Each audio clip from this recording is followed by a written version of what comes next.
یار جو شخص نابینا ہے اسے کیا پتا کہ یہ پھولوں کی بہاریں کیا ہوتی، جو پیدائشی نابینا ہے اسے کیا پتا ہے کہ آسمان پر بزم کواکب کے رنگ کیا ہے، اسے تتلی کے پروں میں قدرت کی صنائی کا کیا اندازہ ہو سکتا ہے، اسے مور کے پروں میں رنگوں کی مینا کاری کا کیا اندازہ ہو سکتا ہے، اسے پھوٹتے جھرنوں، بہتی ندیوں اور کوسے قضا کی رنگینی اور دھنک کی شوخیوں کا لطف کیسے نصیب ہو سکتا ہے، اس کو کیا پتا حسن کیا ہوتا ہے، اس کو کیا پتا جمال کیا ہوتا ہے۔ اسی طرح جس کے دل کی آنکھ اندھی ہے اسے کیا پتا ہے کہ جمال خدا کیا ہوتا ہے، اسے کیا پتا ہے کہ سجدے کی لذت کیا ہوتی ہے، اسے کیا پتا ہے رکوع اور قیام کا مزہ کیا ہوتا ہے، اسے کیا پتا ہے کہ روزے کا سرور کیا ہوتا ہے۔ تو اگر ہم اپنے دل کے میل اتاریں گے تو دل کی آنکھیں کھلیں گی، تو پھر زندگی کا لطف آنا شروع ہوگا، پھر پتہ چلے گا اسلام کیا ہے، پھر پتہ چلے گا دین کیا ہے۔ اللہ اکبر۔ اسی لیے قرآن نے کہا من کان فی ہذہ اعمی فہو فی الآخرۃ اعمی واضل سبیلا، جو دنیا میں اندھا رہا کل قیامت کے دن بھی نابینا اٹھایا جائے۔ اس سے ان آنکھوں کی بے نوری مراد نہیں ہے، دل کی بے نوری مراد ہے۔ اقبال نے کہا تھا دل بینا بھی کر طلب خدا سے، کہ آنکھ کا نور دل کا نور نہیں، آنکھ کا نور اور ہے دل کا نور اور ہے۔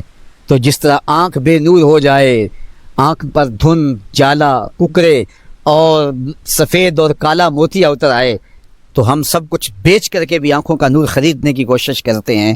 تو یار کبھی اجڑے ہوئے دل کا بھی تو علاج کرواؤ۔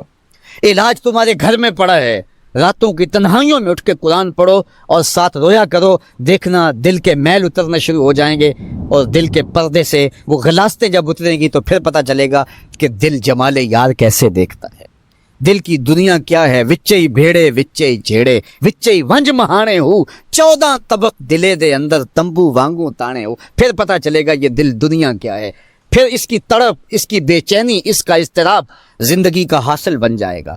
پھر زندگی کی بے چینی اور دل کی بے چینی اور دل کا محبوب کی یاد میں تڑپنا تمہیں سرور دے گا، پھر تم ایک ایک عضو میں دل مانگو گے۔ وہ مزہ دیا تڑپ نے میری آرزو ہے یا رب، وہ مزہ دیا تڑپ نے میری آرزو ہے یا رب، میرے دونوں پہلوؤں میں دل بے قرار ہوتا۔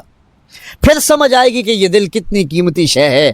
اللہ نے بدن میں آنکھیں بھی 2 رکھی ہیں، کان بھی 2 رکھے ہیں، ہاتھ اور پاؤں بھی 2 رکھے ہیں، لیکن دل ایک ہی رکھا ہے، اور دل عرش اللہ ہے، اللہ کا عرش ہے۔ پھر پتہ چلے گا۔ تو آئیے دل سے زنگ اتاریں، میل اتاریں، دل مصفہ ہو، دل خوبصورت بن جائے، پھر دل کی کشکول پھیلا کے پھر عرض کریں ہر تمنا دل سے رخصت ہو گئی، اب تو آجا، اب تو خلوت ہو گئی۔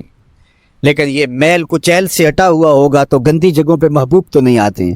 تو حسد، حقد، کینے، بغض، نفرتیں یہ ہم پالے رکھتے ہیں، اپنی زندگی کو ہم نے خود بوجھل بنایا ہوا ہے۔ میاں حسد کرنے سے محسود کا کیا ہوگا؟ ہم اپنے آپ کو تلخی میں مبتلا کیے ہوئے ہیں۔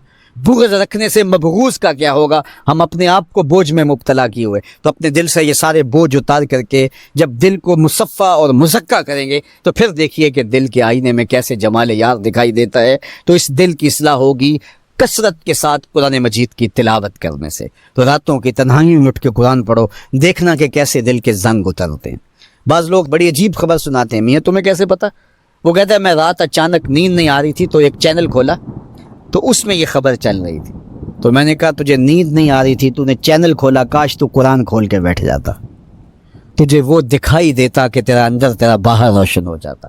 تو راتوں کی تنہائیوں میں اٹھ کے قرآن مجید پڑھنے کا مزاج پیدا کریں، اپنی صبح کا آغاز قرآن مجید کی تلاوت سے کریں، اپنے دن کو سمیٹیں، سونے کی تیاری کریں، سورہ ملک سے اپنے معاملات کو سمیٹیں۔ یہ چند دن کر کے دیکھ لیں، اور اگر آپ کو معاشی مسائل ہیں، مشکلات ہیں، تو سورہ واقعہ اس کے لیے اکسیر ہے۔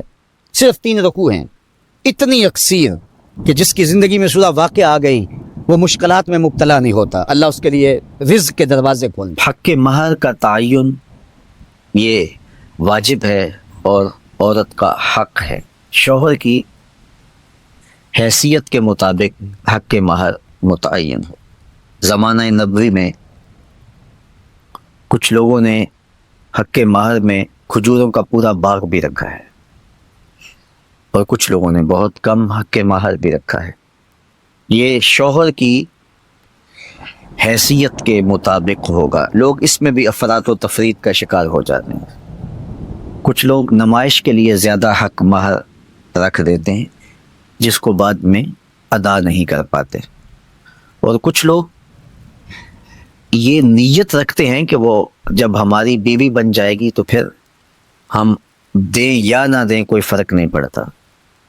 تو فرمایا گیا کہ جو حق کے مہر کے تعین کے وقت یہ نیت کرتا ہے کہ میں حق کے مہر ادا نہیں کروں گا وہ بدکار ہے.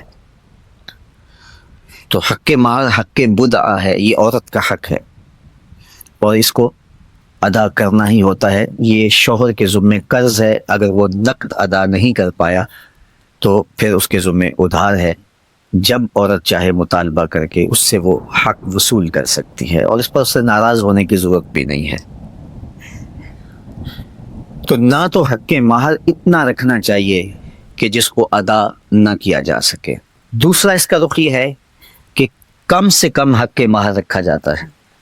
آج کل وہ کہتے ہیں لکھو جی شرعی لکھ لو. شرعی کتنا ہوتا ہے؟ کسی زمانے میں 3200 روپے 10 آنے کہتے تھے اور آج کہتے ہیں 5000 روپے لکھ لیں گے. اچھا بیٹی والا بیچارہ بولتا نہیں, وہ مسئلہ شرعی جانتا بھی ہو تو پھر بھی نہیں بولتا. وہ ڈرتا ہے کہ یہ میری بیٹی کے سامنے نہ آئے. تو یہ زیادتی نہیں ہے؟